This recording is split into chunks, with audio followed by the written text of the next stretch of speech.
नमस्कार दोस्तों, देखिए प्रेम का झांसा देकर किस तरह से एक मुस्लिम लड़का हिंदू लड़की के साथ 10 साल तक यौन शोषण करते रहे।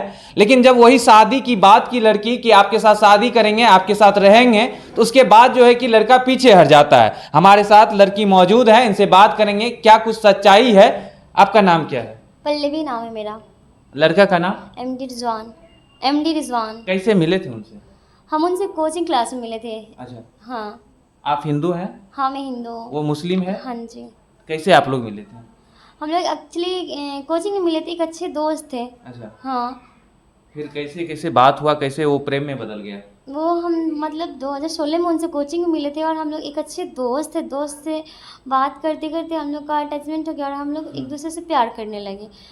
आपको ये इस चीज़ का ख्याल नहीं था कि वो धर्म अलग है और मेरा धर्म अलग है, समाज यह चीज़ कभी एक्सेप्ट नहीं करेंगे? नहीं, ये मेरे को ये डिसाइड नहीं कर था कि हाँ। ये मैं शादी ही करूँगी, कंफर्म नहीं था मेरे को। अच्छा। और मैंने सोचा ही नहीं था कि मैं उससे शादी करूँगी। हाँ, हाँ। मतलब इसी तरह दोस्ती हो गया, ठीक है, बातचीत हाँ, हो रहा है, हाँ। क्लास में है, बस हाँ, उससे बस ज़्यादा कुछ नहीं। मैंने यही सोचा था बस कि हम उससे शादी कभी करेंगे नहीं, ओनली दोस्त रहेगा, प्यार जो भी है, उसके बाद हम अपनी फैमिली की मर्जी शादी करेंगे। अच्छा तो जी। फिर किस तरह उसके नज़दीक चल गए और आगे बढ़ा दिए अपना रिलेशन? हमारी बात करते करते हम लोग 2016 में बात करते करते हमारी आदत पड़ गई। 2019 तक हमारे साथ फिजिकल जो भी हुआ, हम लोग साथ भी रहने लगे। 2019 में जब उसका बात कर उनका मन भरने लगा, तो वो अचानक बोले कि मैं दिल्ली जा रहा हूँ। अच्छा, रिलेशन में फर्स्ट टाइम कब से आना शुरू हुआ? अ, 2016 में आप लोग मिले। हाँ। उसके बाद रिलेशन में कब ये डिसाइड कर लिए? 17 में। हाँ। अच्छा। 17 में मिले थे हम, मतलब फिजिकल में जो भी अच्छा, हुआ था। तभी हाँ। आप लोग प्यार कर रहे थे। हाँ। और ये डिसाइड कर लिए कि हम लोग को अब साथ रहना है। नहीं, 17 में मैंने डिसाइड नहीं करा था। अच्छा। बस ओनली सोचे कि चलो ठीक है, प्यार है लेकिन जो। लड़की तो है, पहले ये चीज सोचती है किसी लड़के के साथ अगर संबंध बनाती है, था इनके साथ फ्यूचर देखती है, इनके साथ शादी करना है, रहना है, उसके बाद ही ऐसा कुछ तो हम गलती कैसे करती है। सोच सकते थे? मुझे पता था ना ये अदर कास्ट है, हमारी कास्ट नहीं है ये। तो फिर क्यों आप रिलेशन क्यों बनाए? तो फिर बता तो रही हूँ मैं। फिर उसके बाद 2019 मतलब साथ रहते रहते हम लोग एक दूसरे की आदत पड़ गई। फिर हमें लगा कि नहीं, जब सब कुछ इनके साथ है, मेरा हर कुछ ये मतलब मेरे ही साथ है, तो फिर मैं इनको दूर नहीं जाने दूंगी अपने आप से। फिर मैंने 2019 में बोला कि देखिए, आप इतने दिन से मेरे से बात कर रहे हैं और हम लोग को फिजिकल जो भी एक दूसरे से बहुत अटैचमेंट है, मैं आपके बिना नहीं रह पाऊँगी अब। तो वो बोले कि ठीक है, मैं बात करूँगा शादी के बारे में अपनी फैमिली से। और उन्होंने बात नहीं किया और हमारा नंबर ब्लॉक करके अचानक वो दिल्ली जाने की तैयारी कर दिए। कब वो दिल्ली जाने के लिए? दिल्ली की जाने की तैयारी की वो 19 में किए थे वो। अच्छा। हाँ, 2019 में। तो मैं एक को बोले वो कि ठीक है, मैं अब बात नहीं करूँगा, तो मैं ब्लॉक करता हूँ, तुम अपने रास्ते जाओ, मैं अपने रास्ते जाऊँ। तो मैं बोले ऐसा नहीं होता है, अचानक से किसी को आप बात करना बंद कर दो, कोई नहीं ज़िंदा रह पाएगा। फिर मैं उस टाइम हॉस्टल में पढ़ाई करती थी। तो फिर मैं हॉस्टल से अपना जाके छपरा मेली उसके जंक्शन गई। जंक्शन से बोले कि नहीं, आप जहाँ जाओगे मुझे भी चलना आपके साथ। हाँ, चलना है, क्योंकि गांव वाले जान चुके थे हमारे कि लोग साथ में रह मतलब बात करते हैं, तो मैं उनके बिना नहीं रह पाती थी। फिर वो गाँव वाले जान गए हैं, आपके समाज में जान गए हैं, तो आप लोगों को मना नहीं किए, अलग होने के लिए नहीं बोले? नहीं, तो उन्हें कंफर्म नहीं था कि सच में ये लोग साथ ही रहेंगे या क्या करेंगे, तो वो कंफ्यूज थे ना। उसके बाद 2019 मैंने शादी करने का दबाव डाला उनको, तो वो बाहर जाने लगे। तो वो बोले कि नहीं नहीं, अभी हम तुमसे शादी किया, हम तुमसे बात भी करना नहीं चाहते हैं। तो हम बोले ऐसा नहीं होता है, जहाँ आप जाओगे वहीं पे मैं भी चलूँगा, अगर नहीं ले जाओगे तो मैं नहीं ज़िंदा रह पाऊँगी। फिर 2019 में हम लोग गए दिल्ली, नोएडा। नोएडा गए, फिर 2-3 दिन हमको वो साथ में रखे। उसके मामा का भी लड़का था वहाँ पे, उसकी फैमिली भी जानती थी कि हम लोग साथ रहते हैं। ऐसा नहीं था, उसका मामा का लड़का का नाम इकबाल था। हाँ, तो वो भी जानता था। उसी की इकबाल भैया के रूम पे हम लोग रुके थे, कुछ दिन तक रुके। उसके बाद वो रिटर्न कर दिया हमें घर पे। घर पे आने के बाद काफ़ी ड्रामा हुआ उसकी फैमिली में, मेरी फैमिली में काफ़ी झगड़ा हुआ। फिर मेरे पापा शादी कर दिए, मतलब अपने धर्म से वापस। वहाँ से कब आए, नोएडा से कब आए? 2019 में। 2019 में तो आप गए ही थे ना? तो 2-3-4 दिन हम रुके ही थे। अच्छा, 3-4 वहाँ से आप रिटर्न आए? हाँ। हाँ। तो रिटर्न आ गए। रिटर्न आने के बाद हमारी शादी कर दी गई। अच्छा, आपके पापा आपके अपने ही कास्ट में, अपने ही धर्म में शादी कर दी? शादी कर दी गई। तो मैं उस शादी से बिल्कुल खुश भी नहीं थी। फिर फैमिली की इज्जत थी, ये सब देखा कि मैंने चलो ठीक है, कोई बात नहीं, अब तो उसमें मैनेज करना ही पड़ेगा। अब तो हम लाइफ में, अब शादी हो गई तो मैं तो कुछ नहीं कर सकती हूँ। शादी होने के बाद मैं अपनी लाइफ में बहुत खुश थी। खुश थी क्या, मतलब कोशिश। हस्बैंड के साथ साथ कितने दिन रहे थे आप? Only 3 month. 3 मंथ। हाँ, ओनली 3 मंथ रही थी मैं। फिर भी खुश तो नहीं थी, बट ट्राई कर रही थी कि हो सकता है सब कुछ सही हो अपने जाएगा। आप को ठीक करने की ठीक करने की कोशिश थी। कर रही हाँ, थी मैं, बिल्कुल। तो ठीक हो जाएगा। अचानक फिर मेरे को पता चला, मेरे हस्बैंड बोले कि आप किसी लड़का से बात करती थी। मैं बोली नहीं, तो ऐसा कुछ भी नहीं। उन्होंने क्या किया, जितना फ़ोटोज़ था एमडी रिजवान ने, जितना हमारे पास्ट का फ़ोटोज़ था, जो भी फ़ोटोज़ था, उन्होंने क्या किया, मेरे हस्बैंड के पास शेयर कर दिया। अच्छा। और शेयर करने के बाद मेरे हस्बैंड बोले मैं आपको नहीं रखना चाहता हूँ।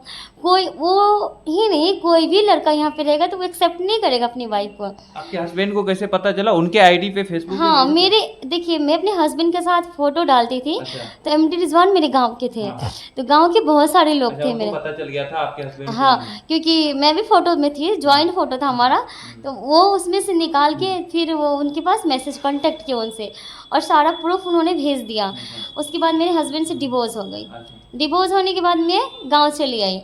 गाँव आने के बाद क्या हुआ कि मैं बिल्कुल अकेली पड़ गई थी। तो इन्होंने कॉल किया, मुझे कोई सहारा नहीं दिख रहा था। आपको पता है कि जो लड़की का डिवोर्स हो जाता है वो किसी का काम की नहीं रहती। उन्होंने पापा इस चीज से गुस्साए नहीं, बोले नहीं, उनके ऊपर केस नहीं करने गए? नहीं, ये बात हमने शेयर नहीं किया। अगर शेयर करते ना हाँ। तो फिर गाँव में पापा तो पूछे होंगे ना आपको कि रीजन क्या है, डिवोर्स क्यों हुआ, क्यों अलग पापा गए? मेरे पूछे थे, तो मेरे हस्बैंड बोले कि नहीं, मैं इसको नहीं रखना चाहता हूँ। ये बस मेरे बारे में गलत बोल के जो भी इल्ज़ाम, वो नहीं चाहते थे कि मैं इनकी बेटी के ऊपर गलत इल्ज़ाम लगाऊँ। अंदर से नहीं चाहते थे। उन्होंने कैसे कैसे करके हटा दिया मेरे को अपनी लाइफ से। उसके बाद एमडी रिजवान मेरी लाइफ में एंट्री लिए, और उन्होंने बोला कोई बात नहीं, आपके हस्बैंड से डिवोर्स हो गया, मैं हूँ ना। आपके हस्बैंड तो 3 महीने पहले मिले थे, मैं तो 2016 से आपके साथ हूँ। तो मुझे भी लगा कि चलो ठीक है, अब तो ये सपोर्ट करेंगे मेरे को। तो फिर मैं भी बात करने लगी, और मेरी काफ़ी प्रॉब्लम थी उस टाइम। मेरी फैमिली भी मुझे इतना हेल्प नहीं करता था, क्योंकि मेरी फैमिली का बैकग्राउंड काफ़ी वीक है, काफ़ी वीक है। तो मैं भी बात करने लगी। फिर बात करते करते हम लोग का 2021 हो गया, 19 से 21 हो गया। अच्छा, 19 से 21 हाँ जी, 21 हो गया। तो मैंने शादी के लिए दबाव डाला कि एक बात बताओ, आप 2000 मतलब फिर से आपका प्रेम प्रसंग जो है कि उसी तरह शुरुआत हो गया जिस तरह से 2016 से लेके 19 तक चला था। हाँ, फिर स्टार्ट। क्या आप यह करने से पहले नहीं सोचें कि ये लड़का पहले ही धोखा दे दिया है, पहले ही मेरे साथ गलत कर लिया है, फिर से हम वही गलती कर रहे हैं, फिर से परेशानी खड़ा करेगा? नहीं, मेरे को लगा था कि चलो उनसे गलती हो गई, तो उन्होंने बोला कि मेरे को माफ़ कर दो, लास्ट बार ऐसा मैं कभी नहीं करूँगा। तो मुझे भी ट्रस्ट हो गया, क्योंकि मैं तो बहुत प्यार करती थी उनसे। तो उसके बाद उन्होंने 2021 में हमने दबाव डाला। 2021 में उन्होंने शादी करा मेरे से, पटना राजापुर के पास नीचे। अच्छा। हाँ, शादी करने के बाद वो मुझे हरियाणा लेके चले गए, हरियाणा में गुड़गांव। और वो एक कंपनी में काम करते थे, सुपरवाइज़र थे उस कंपनी की, सुपरवाइज़र थे। और 19 में वो 20, हाँ सुपरवाइज़र थे वो। अच्छे खासा जॉब भी थी उनकी, अच्छी खासी सब सैलरी भी थी, अच्छे से हमारी लाइफ चलने लगी। फिर उनकी मम्मा का कितना दिन रहे वहाँ गुड़गांव? हम तो रहे 23 तक, 23 तक। 2021 से 23 तक? हाँ, 2 साल। फिर उनकी मम्मा का फ़ोन आया, तो उनकी मम्मा काफ़ी उनको बोलती थी कि उस लड़की को छोड़ दो, अच्छी लड़की नहीं है, पैसे वाली नहीं है, दहेज नहीं देगी। मम्मी उनकी बहुत टॉर्चर करती थी उनको वो। तो फिर उसके बाद उन्होंने क्या बोला कि तुम चली जाओ गाँव। 2023 में हम 12 अगस्त को घर आ गए। 12 अगस्त को ओनली हम घर पे आए, मेरा कुछ काम भी था। तो घर पे आने के बाद फिर मैं बोली कि आप भी क्या करो, आप मत आओ, आप ड्यूटी करो, मैं 1 मंथ के बाद फिर आ जा रही हूँ। तो मैं घर पे आई ओनली सितंबर में, मैं अगस्त में और सितंबर में ये रूम खाली करके मैंने बताया मेरी माँ से, अपनी माँ से बात करके अपनी माँ से, और सितंबर में रिटर्न पूरा रूम खाली करके पता चला कि अपने घर पे आ गए माँ के पास।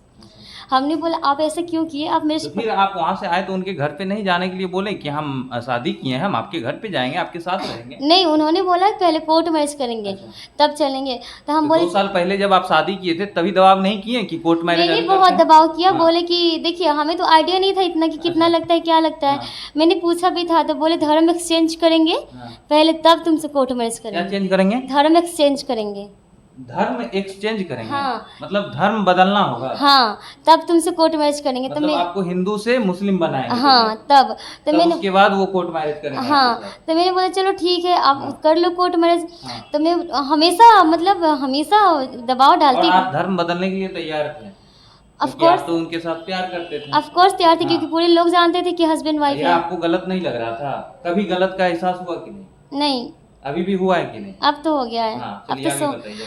उसके बाद वो बोले कि 2000 हम लोग जब 23 में आए यहाँ पे 12 में अगस्त में आ गए थे घर पे, तो मैंने बहुत शादी का बोला कि कोर्ट मैरिज कर लो, जल्दी से जल्दी प्रूफ चाहिए मुझे। तो नहीं, आज करूँगा कल करूँगा, मतलब टाइम टाल मटोल करते रहे वो। और ये जब मुझे धीरे धीरे ये मेरे से दूरी बढ़ाने लगे, गाली गलौज मतलब जितना भी एक रफ लैंग्वेज होता है सब यूज़ करने लगे मेरे साथ। मैं बोली चलो ठीक हो जाएगा, हो सकता है कुछ टेंशन के कारण ऐसा हो सकता है। तो उनके कारण मैं पटना आ गई, पटना में आकर जॉब करने लगी कि उनकी प्रॉब्लम दूर करूँ मैं। हो सकता है मनी प्रॉब्लम हो सकता है, तो मैं खुद अपने पैर पे खड़ी थी, तो मैं जॉब करके खुद उनको सारी पैसा सेंड करती थी, उनकी सारी प्रॉब्लम दूर करने की मैं कोशिश की। उसके बाद मुझे नहीं पता था कि मैं पटना आऊँगी और वो शादी करने के लिए उधर रेडी हो जाएंगे। वो कहते थे कि तुम पटना में ही रहो, कोई दिक्कत नहीं है, मुझे पैसा मत दो। वो चाहते थे कि वो गाँव से चली जाए कि मैं अपना जो इधर मन करे करूँ। फिर वो 12 जुलाई को 2024 में मेरे रूम पे आए। 12 जुलाई को? हाँ, रूम पे आए। आते थे, ऐसा नहीं कि नहीं आए, मेरे रूम पे आते थे वो। मेरे हस्बैंड ने तो मैं मना भी नहीं कर सकती कि आप मेरे रूम पे मत आओ। तो आए तो लेकिन आप दबाव क्यों नहीं बनाए उनके घर पे जाने के लिए? आप क्यों नहीं बोले कि नहीं हमको घर पे ही दे चलो, उसके बाद जो करना होगा करेंगे? मैंने बहुत दबाव बनाया था, बट वो टाल मटोल करते रहे कि हाँ कल करेंगे, परसों करेंगे। अभी समझो मतलब कि सारी मजबूरियाँ, मतलब इमोशनल ब्लैकमेल करना। अब समझ रही, इमोशनल ब्लैकमेल करते थे तो मुझे भी लगता था चलो सही बात बोल रहे हैं। तो जब ये जुलाई में आए मेरे 12 जुलाई को मेरे रूम पे 2024 में, तो मैंने मैसेज देख लिया इनके फ़ोन में कि हाँ मेरी शादी हो रही है 27 नंबर को। मैंने पूछा कि आपकी शादी हो रही है? शादी तो ऑलरेडी आपकी वाइफ में हूँ, फिर कौन वाइफ आ गई आपकी? इन्होंने बोला नहीं किसी और की शादी हुई, मेरे फ़ोन से मैसेज किया। और इनका मैं इसलिए झगड़ा उगड़ा करने लगी, तो ये खितान मार्केट ले गए, बोले हम कोर्ट मैच करेंगे आज चलो। ये समझ गए थे कि हाँ अगर ये ऐसे गुस्सा हो जाएगी, कुछ बवाल कर देगी, तो खितान मार्केट ले गए और वहाँ पे मुझे छोड़ के भाग गए। मेरे जितने जेवर थे, पैसे थे, उन्होंने बोला बैग में रखो और कल मैं यहाँ की रूम मतलब खाली कर दूंगा और अपने तुम ससुराल रहना। मैंने क्या कि जितना जेवर था, कपड़ा था, जो भी था, सारे उनके बैग में रख दिया और वो खितान मार्केट ले गए और बोले शॉपिंग करने के बहाने उन्होंने मुझे छोड़ के भाग गए अपने घर। उसके बाद क्या हुआ? उसके बाद यही हुआ कि मैं कॉल की उसकी माँ के पास, तो उसकी माँ मुझे गाली गलौज देने लगी। उसकी माँ बोली जान से तुम्हें मरवा दूंगी, मेरे बेटा का पीछा छोड़ दो, तो ये वो। हम बोले कैसे छोड़ दें, हम 10 साल से उनके साथ रह रहे हैं, आप समझ रही हो, नहीं हो पाएगा मेरे से। तो फिर कोई रिस्पांस नहीं। फिर एमडी रिजवान ने कॉल किया मेरे पास, बोला कि तुम्हारे साथ मैं रहना नहीं चाहता हूँ, तुमसे मन भर गया है मेरा। हाँ तुम्हें जो भी उखाड़ना है, जो भी तुम्हें करना है, न करके दिखा लो। मेरा वो आपको धमकी भी देते? हाँ, वो मेरे को धमकी दिए तो तुम्हें जान से मरवा देंगे। हाँ, ज़्यादा मेरे को परेशान की तो मैं जान से मरवा दूंगा तुम्हें। तो मैं शांत नहीं रही, बोले कि ठीक है कोई बात नहीं, देखते हैं। फिर मेरी भेंट हुई अखिल भारतीय, ये मुझे कविता मैम से भेंट हुई। तो कविता मैम से बात करने के बाद मैं उसके घर पे थाना का परमिशन लेके एक गाड़ी थाना, मीडिया और महिला संगठन लेके पहुंची। वहाँ पे जाने के बाद हाई वोल्टेज ड्रामा हुआ। बोला गया कि नहीं हम लड़की नहीं रखेंगे चाहे कुछ भी हो जाए, और लड़का भाग गया। लड़का पता चला कि हम लोग पहुँचे, लड़का भाग गया। फिर वहाँ से थाने में हम लोग रिटर्न आए और हमें डेट दिया गया 20 तारीख को। फिर 20 तारीख को हम लोग गए। इतना हमें परेशान किया गया ना, डेट बढ़ाया जा रहा था। 20 तारीख को आपको अभी भी परेशान किया जा रहा है? बहुत टॉर्चर किया जा रहा है। 20 तारीख को जाने के बाद लड़का नहीं आ रहा था। उसकी माँ उसको दबाव डाल रही थी कि नहीं आना है, लड़का को सामने नहीं आना है। फिर हमारी मैम जो है कविता में, उन्होंने बोला कि ठीक है अगर लड़का नहीं आ रहा है तो हम आ रहे लड़की को लेके घर पे। फिर वो डर के मारे आ गया लड़का। फिर पूछा गया समाज के सामने कि हाँ तुम क्या करना चाहते हो? बोला लड़का कि हम जेल जाना चाहते हैं, लड़की को नहीं रखना चाहते हैं। और सारे समाज के लोग रेडी हो गए थे हमारे कि हाँ लड़की को रखो। हाँ, बस एक मेरी सास को छोड़ के, सास और मेरे हस्बैंड, ये दोनों मेरी लाइफ में सबसे बड़ी दुश्मन यही है। मेरी लाइफ की सबसे बड़ी दुश्मन यही है। उनका गिरफ्तारी हुआ? हाँ, हस्बैंड की मेरी गिरफ्तारी हो गया। आज वो जेल में है। हाँ, छपरा जेल में है। छपरा जेल में? हाँ। और आप इस चीज से खुश हैं? नहीं, क्या खुश रहेंगे, किसी का हस्बैंड। आप उनके साथ रहने गए हुए थे, आपको नहीं लगता है कि जो गलत किया उनको जेल हो गया तो ये अच्छी बात है? नहीं, अच्छी बात नहीं, लेकिन हाँ जो इंसान गुनाह करेगा उसको सजा तो मिलना चाहिए। और वो उन्होंने जो कुछ संदेश देंगे हिंदू बहन बेटियों को? उन्होंने कोई वो ऐसा नहीं कि कोई वो मतलब उन्होंने जानबूझ के गुनाह किया है। सब कुछ जानते उन्होंने गुनाह किया है, तो उनको सजा मिलना जरूरी है। अच्छा, आपको लगता है कि नहीं वो एमडी रिजवान जो है आपके साथ गलत किए हुए हैं? गलत क्या, मेरे साथ मेरी पूरी लाइफ खराब कर दी हो। मैं हिंदू इतनी बहन बेटी को क्या संदेश देंगे आपकी तरह जो मासूम है? देखिए हम तो यही संदेश देना चाहते हैं, शादी सोच समझ के करो, चाहे कोई भी कास्ट हो, हिंदू या मुस्लिम हो, हाँ। हमें नहीं पता, सबकी थिंकिंग के ऊपर डिपेंड होता है। हाँ। लेकिन फर्स्ट नंबर मुस्लिम से शादी करो ही नहीं, ये किसी के नहीं होते। चलिए।